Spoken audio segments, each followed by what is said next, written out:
Damos la bienvenida a la doctora Angélica Abad. Ella es politóloga, docente de la Universidad de Cuenca. Quisiéramos, doctora Abad, en esta mañana conocer su visión sobre lo que han sido estas elecciones ecuatorianas, que al momento en el que estamos dialogando presenten sus resultados un virtual empate, 0,2% de diferencia entre las dos candidaturas. Se va cerrando, por supuesto, ya el escrutinio y aparentemente el presidente y candidato Noboa irá en el primer lugar. ¿Cuáles son sus impresiones?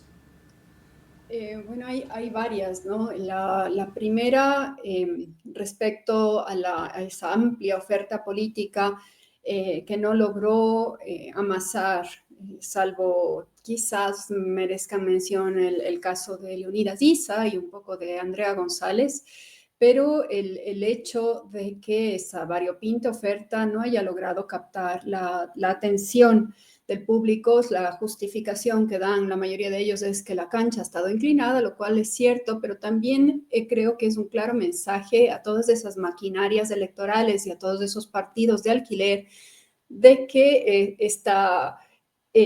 su estrategia, ¿no?, de permanencia política no les está dando resultados y tienen que ponerse más serios con el otro trabajo que tienen que hacer los partidos políticos, que es la construcción de bases, ¿no? Pero Eso por un lado. en el momento en que se ve que entre votos nulos, votos blancos, superan estos ampliamente, no solamente a uno que otro candidato, sino a una sumatoria de candidatos, algún mensaje hay. Sí, y si no, y eso mismo, ¿no? Si es que los partidos políticos y sus dueños, porque en nuestro país lamentablemente los partidos tienen dueños, no hacen un análisis y una reflexión profunda al respecto, creo que van a estar condenados a desaparecer, pero sobre todo creo que estamos condenados a repetir este ciclo eterno en donde digamos, por las leyes, ¿no?, por nuestro sistema electoral, muchos partidos pueden ingresar, pocos pueden permanecer. Creo que es un llamado también a los asambleístas electos a pensar mejor cómo se da estabilidad a ese sistema de partidos. Como decía, eso por un lado. Otra segunda lectura es esta confirmación de algo que veníamos y hemos conversado en este espacio, y también lo han dicho ya otros colegas, es el hecho de que tenemos ahora dos ejes de polarización, ¿no? Si hasta las elecciones pasadas habíamos visto que se polarizaba la posición pro o anti Correa, ahora tenemos otro eje en el pro o anti Noboa también. Y creo que eso movilizó a la larga este voto útil por parte y parte de la ciudadanía, ¿no?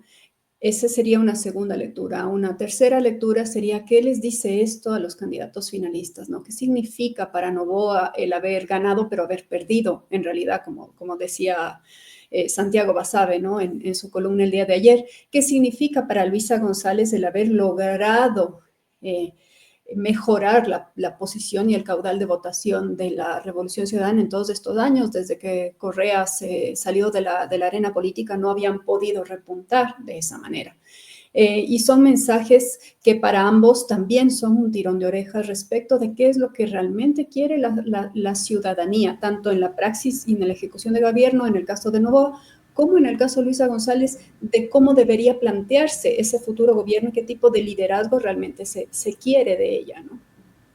Se ha hablado mucho en Ecuador en el pasado reciente de un exceso de partidos políticos, de un exceso de candidatos. Ese resultado que sugiere un bipartidismo como resultado de esta elección, ¿qué significa? ¿Un avance o un retroceso en la democracia ecuatoriana? Mire, yo me acuerdo siempre del caso español. Los españoles tienen más de 2000 partidos vigentes. El problema no es en la oferta partidista. Pueden haber 1 millón de partidos si uno quiere. El problema es cómo funcionan esos partidos y cuál es su ancla con la sociedad. Porque si nosotros tuviéramos variopintos partidos de carácter provincial, movimientos provinciales que se preocupan de forma constante por cada provincia y que se dedican hacia los gobiernos locales, no pasa nada. Si tuviéramos partidos nacionales o movimientos nacionales que están de forma constante preocupándose y haciendo su agenda a nivel nacional, tampoco pasará nada si es que esos partidos fuesen constantes. El problema que tenemos en el Ecuador es que esos partidos no son constantes y las caras visibles y los líderes de esos partidos tampoco son constantes. constantes, ¿no? Y un ejemplo clarísimo de cómo eso después menoscaba y resulta contraproducente para los propios partidos es lo que ha pasado con el Partido Social Cristiano. El Partido Social Cristiano, uno de los más longevos del país, que nació, de hecho, en la sierra, ¿no? Con Sixto Durán Ballén, que fue uno de los grandes líderes fundadores del social cristiano, que después se fue yendo y tuvo su raigambre, ¿no? En la parte de la costa y después se centró en Guayaquil y ha ido reduciéndose hasta llegar a una mínima expresión y sus líderes vemos que empiezan a saltar y vemos que ellos empiezan a adoptar líderes de otras maneras y eso que hace sumaría a la ciudadanía. A ver, pero si este no era antes de la izquierda democrática como así, o este no era antes de la revolución ciudadana como así, ahora está con los socialcristianos, o al revés. Este señor no era social cristiano, ¿qué hace ahora con Creo? ¿Qué hace ahora con Construye? ¿Qué hace? Ese tipo de vaivenes de la política son los que hace mal. No tanto en la cantidad, digamos, si no valga la alusión al dicho famoso, no es cantidad, es calidad. Si tenemos muchos y esos son estables y esos tienen ideas y esos trabajan por una agenda, por un programa, no pasa nada, pero el problema es que no tenemos eso. Tenemos un montón de gente que se lanza a la política cada país, que forma su partido político con nombre de apellido en cada elección y piensan que eso está bien. Y el propio ADN no deja de ser un accidente de la historia. Además, entonces yo creo que decir que estamos ante un sistema bipartidista con ADN de centro me parece un poco apresurado porque, claro, ADN o Daniel Noboa se encontró con la presidencia, puede que se la encuentre de nuevo, pero no sabemos realmente si es que va a ser de esos partidos que nacen y mueren o realmente está en su etapa de crecimiento, porque no, como todos los partidos políticos tienen su crecimiento, su estabilización y después su decaer, pero no sabemos qué va a pasar con ADN todavía. ¿Qué lectura tiene usted sobre el voto que se ha dado y el voto a futuro? Se habla mucho de que hay un 10, quizá un 15% de votos que están allí latentes, que son los que tendrían que disputarse los dos finalistas. Pero no hemos escuchado, por lo menos hasta el momento, una reflexión de que en el contenido de votos, tanto de Luisa González como de Daniel Noboa, pueda haber un voto oculto, un voto con mensaje, un voto en el que se dijo la gente estoy fastidiado de hablando de uno de los dos, y vamos a votar por el otro lado. Votos que quizá podrían moverse entre estas dos grandes tendencias. ¿Qué opina usted al respecto? Yo creo que de hecho es así, ¿no? Porque si vemos, digamos, cómo se van cosechando en las tendencias, los resultados, no tanto de las encuestas no hablemos, pero si es que vemos resultados de elecciones anteriores, que sí son datos duros, que nos permiten dar cuenta de cosas, vemos, por ejemplo, cuáles son los techos de la Revolución Ciudadana y vemos cómo se han movido, ¿no? Ciertos votantes que han apoyado en esta ocasión, pero son ciertos votantes que no han apoyado antes. ¿Qué es lo que lleva a la ciudadanía a hacer eso? Entonces veamos una gestión un poco más crítica del gobierno y ahí es en donde yo creo que Daniel Noboa tendrá que aprender. Comentaba ayer, puertas adentro, ¿no? Tiene que generar una cara bastante más humana, no puede pensar que siendo como es la importancia de la migración en este país, la importancia de las remesas como ingreso económico de una cantidad de familias, no hacer nada más que ofrecer un sueldito a las personas que son deportadas e irse a abrazar con Donald Trump. Son cosas simbólicas. No puede no expresar sus condolencias, poner de luto al Estado y condenar los abusos de la fuerza cuando los militares cometen crímenes en contra de menores de edad. No puede haber esos silencios. No puede seguir no solamente haciendo caso omiso de lo que ocurre con la vicepresidenta, sino humillándole cada vez más, porque eso es lo que está haciendo. No solamente es que no está en el juego, sino es que se asegura de que ella entienda de que no es nadie, ¿no es cierto? Son un montón de cosas que lo que le dan a él es esta imagen de este hombre, este niño rico, sumamente egocéntrico, incapaz de conectar a nivel humano con la ciudadanía.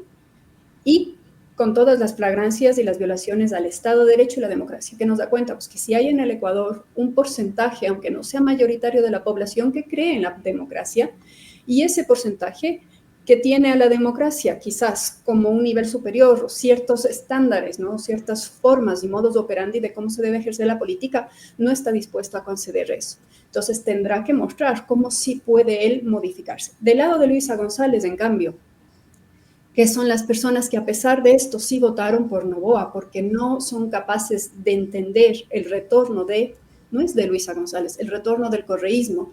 Entonces, Luisa González tendrá que demostrar en este periodo, en cambio, su habilidad para controlar a su bancada en el legislativo, que quizás es lo más difícil que tiene, porque tenemos figuras allí que ya en declaraciones públicas están hablando del retorno de la liberación de Glass, del retorno de Correa, del retorno de una serie de figuras que en este país están asociadas, ¿no? A escándalos de corrupción, a mala práctica política, a abuso de poder también.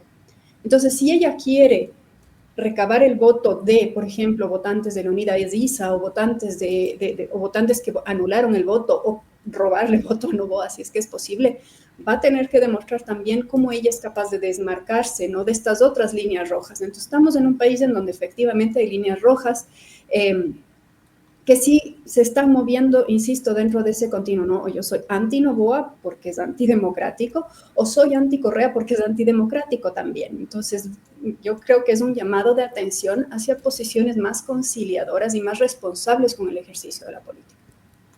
La segunda vuelta electoral, viéndole desde su punto de especialización, la politología, va a ser un verdadero reto, una medición de fuerzas, de estrategias. Sí, yo creo que en este caso, digamos, yo he oído voces, ¿no?, que queríamos ganar en la primera vuelta tanto de un lado como del otro. Y para mí, yo creo que sí puede ser, gastamos más dinero, prolongamos ciertos conflictos, pero creo que es sano en este caso, en un país tan polarizado como está y con todas estas opiniones contrarias, darles a los candidatos ese espacio realmente para tirar hacia el centro, si se quiere, ¿no?, para moverse un poco. Y sobre todo para darles más legitimidad en el gobierno, ¿no? Porque entonces ahí sí el que gane realmente va a ganar o tiene que ganar con una mayoría de votos, y eso le va a dar una legitimidad que se necesita de cara a la configuración de la Asamblea Nacional, que está bastante compleja. ¿En qué medida se han agotado las posibilidades del presidente Daniel Noboa de mantener ese comportamiento, más que estrategia de presidente candidato? De alguna manera hay gente, adeptos que lo han visto muy bien, como el macho men que desafía las normas, las leyes, sale adelante con su proyecto, esto que refleja el Latino Barómetro como una de las preferencias de los ecuatorianos hoy en día. Pero hay también gente que ha rechazado esto. Pero más allá de eso, hay un marco legal que tiene que ser respetado y que se han dado ya, como efectos de la primera vuelta, una serie de antecedentes. Así es, digamos, vemos el desgaste. Podemos ser un país que en encuestas y en preferencias, grosso modo, preferimos esos liderazgos fuertes, ¿no?, imponentes, quienes hacen lo correcto independientemente de la ley y todo lo demás, y eso puede haber resultado. Pero yo creo que lo que debería entender Daniel Noboa en este periodo es que en realidad no es tan poderoso como se piensa, y sobre todo que hay un porcentaje, quizás no son todos, pero sí es un porcentaje importante de la ciudadanía que está atenta a todas estas cosas, ¿no? Ahora, si es que tiene esa lectura y si es que sus asesores le dan esa lectura, cosa que no han sido capaces de hacer o no lo han hecho a posta hasta el momento, vamos a verlo en las próximas horas, ¿no? Ahí vemos también la diferencia de los pesos y contrapesos. La Corte Constitucional ha sido ambigua, dicen por ahí unos, otros han dicho que ya se pronunció. Yo estoy de acuerdo, yo he leído algunas ya pronunciamientos de la Corte en el sentido de que tal cual decreto no es correcto, de decir que ya están las cuestiones en la ley, básicamente decir que hay que respetar la ley, pero hasta ahí llega la Corte, ¿no? Luego tenemos a la Asamblea, que tampoco ha sido capaz de hacer de contrapeso y de presionar al presidente para que efectivamente haga lo que tiene que hacer. Entonces, estamos en un país en donde el presidente, el jefe del Ejecutivo, tiene muchísimo poder. Y eso es lo que estamos viendo, ¿no? Ese muchísimo poder que tiene puede no ser tan correcto para la democracia. Veamos qué decide. ¿Qué papel van a jugar las minorías? Políticamente hablando, es una situación bastante atomizada, con una presencia de Pachacutic significativa, además que va a convertirse posiblemente en una bisagra dentro de la Asamblea Nacional. Y está por allí la presencia de Andrea González, que es el último rezago de esa línea política de Fernando Villavicencio. Pero hay también toda una cultura que ha sido atacada muy fuertemente, no solo en Ecuador, sino en el mundo, esta cultura woke que detesta a Donald Trump, que detestan sus adeptos, que también algún papel estará jugando dentro de la actividad política ecuatoriana. Con respecto a una segunda vuelta, ¿qué espacio tienen estas minorías en Ecuador ante esa situación que se presenta entre estos dos partidos o movimientos dominantes? Bueno, ahí es interesante porque podríamos irnos también ya a un análisis, quizás ahí vendría alguien mejor, un sociólogo, un antropólogo, de cómo se configuran las culturas y los respetos a las minorías en el Ecuador. El Ecuador es un país bastante conservador e intolerante y podríamos esperar de que como siempre, ¿no? Se intente invisibilizar a las minorías a favor de las mayorías. Pero creo, digamos, extrapolando eso, que el resultado, sobre todo de Pachacutic, que no he revisado hoy la página del CNE, hasta ayer creo que estaba con 8 legisladores, no sé si alcance los mínimos para armar una bancada independiente. Si es que Pachacutic logra armar una bancada independiente, efectivamente será la fuerza que facilite o interrumpa al siguiente gobierno, ¿no? Y eso le da a Pachacutic una posición privilegiada que no ha tenido, me parece que desde las elecciones de 2021 o desde 2017, cuando logró tener a ese grueso de legisladores, porque en las elecciones pasadas creo que solo obtuvo 4. Entonces, el hecho de poder actuar justamente como aquella fuerza que inclina la balanza a favor o en contra, le va a dar unas oportunidades políticas que no hemos visto en mucho tiempo, ¿no? Y ahí creo que el movimiento indígena, con su brazo político Pachacutic, si es que actúan de forma orgánica, pueden adelantar muchísima de su agenda, ¿no? Sería una oportunidad Claro. para ellos en ese sentido. Van a tratar sobre todo de sacar adelante su agenda, la agenda indígena, la agenda además de la línea de Leonidas Issa, quien se convierte en un personaje poderoso. Sí, creo que se convierte en un personaje poderoso y creo que las declaraciones que haya estado haciendo también dan cuenta de eso y curiosamente dan cuenta también de una especie no en una especie, ¿no? Sino de una habilidad de este político también para modular discursos y modular mensajes que también llama la atención porque este Leonidas Issa es muy distinto de Leonidas Issa que habíamos visto, por ejemplo, como líder social y líder de la protesta en el 19 y en el 22. Entonces es muy interesante, creo que en ese sentido el panorama que se abre nos da para mucho juego y hay que estar atentos a ver, ¿no? Luego también, y esto no ha escapado a Pachacutic, también es el caso de que al interior de sus filas, aunque hay más disciplina de partido que en otros, también suelen darse casos de transfugismo, ¿no? Y ahí esa es otra patología de la cual adolece nuestra democracia y es el hecho de que no hay verdaderas sanciones a esos asambleístas que vienen con una idea, con un partido, representando digamos, un proyecto y después se cambian la camiseta y se pliegan otras, ¿no? Que no es lo que sus votantes han elegido. Bien, y aunque usted le escuché decir, no hablemos de las encuestas, pero quisiera preguntarle qué opina de las encuestas, pues pueden ser muy importantes en el sentido de determinar quién vino desde atrás. Hay encuestas y encuestas. Hay encuestas que muestran que Daniel Noboa venía detrás de Luisa González, quizá, allí cito una de las más parecidas al resultado final, lo demuestra así, lo que querría decir que al final prácticamente lo empató o le ganó con unos pocos puntos. Pero había la otra, la imagen además en la cual trabajó el oficialismo, en la que Daniel Noboa estaba a punto de ganar en una sola vuelta. ¿En cuál cree más? ¿Y qué tan importante es el de contar con información confiable, eficiente en este sentido como para considerar tendencias de arrastre, de sinergia que podrían seguir y marcar ese comienzo por lo menos de la segunda vuelta? Mire, yo creo que, a ver, las encuestas de opinión, los sondeos de opinión y las encuestas de opinión pública son importantes porque nos permiten ver, cuando están bien hechas, cuáles son, ¿no?, estas ideas y actitudes generales a nivel de la ciudadanía. Pero en el caso electoral, Creo que a las encuestadoras les hace falta cotejar eso con los datos de lo que nosotros llamamos en ciencia política el análisis descriptivo de las elecciones, que nos dice muchísimo del comportamiento electoral a nivel macro, que es el análisis de los datos de elecciones pasadas para un poco entender cuál es la tendencia que viene teniendo el electorado a nivel general. Si es que uno hace ese ejercicio, y me acuerdo haber conversado con usted incluso en este momento, le decía, yo creo que va a haber una segunda vuelta porque así es como nos hemos venido comportando los ecuatorianos en elecciones pasadas. Si tomamos este comportamiento que no es sorpresivo, porque así nos hemos venido comportando históricamente los ecuatorianos en elecciones pasadas, y lo comparamos con encuestadoras que nos dan pases en primera vuelta, uno puede ver, a ver, aquí está pasando algo. Y entonces yo creo que las encuestadoras lo que les hace falta es un poco mezclar, si se quiere, o tomar en cuenta comportamiento, hacer este análisis descriptivo de las elecciones e interpretar sus encuestas a esa luz y quizás afinar.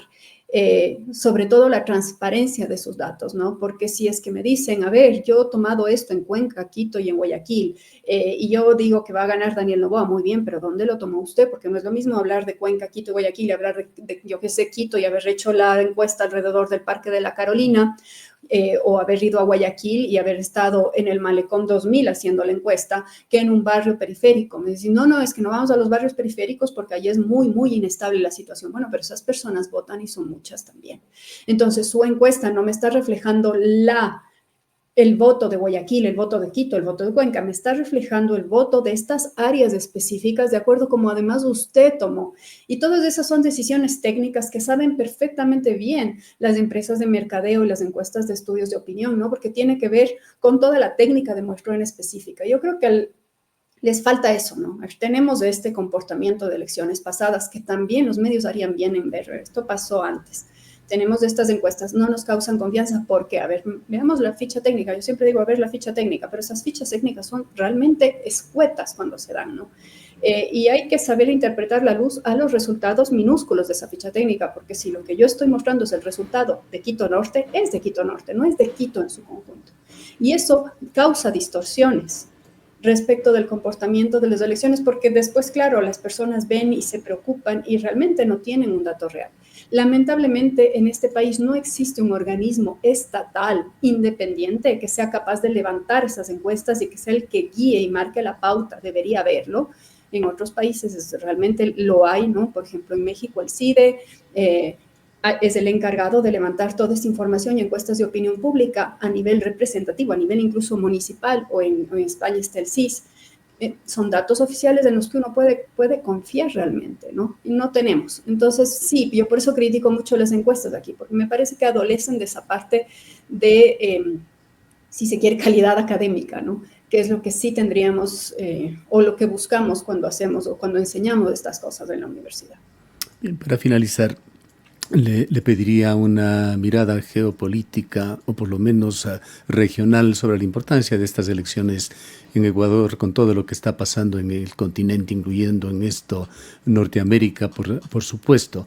Hubo ya algunas reacciones el día de ayer y se incrementó nuevamente el riesgo país, bajaron los bonos ecuatorianos. ¿Cómo ve la comunidad internacional? ¿Qué importancia tienen estas elecciones de Ecuador?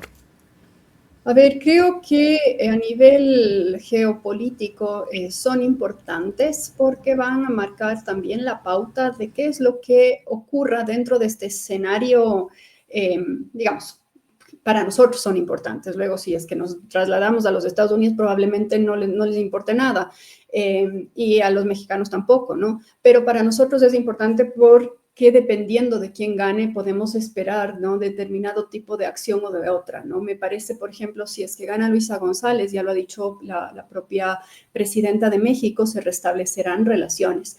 ¿Para qué importa eso a nivel de relaciones internacionales del Ecuador? Pues porque tenemos una amplia ola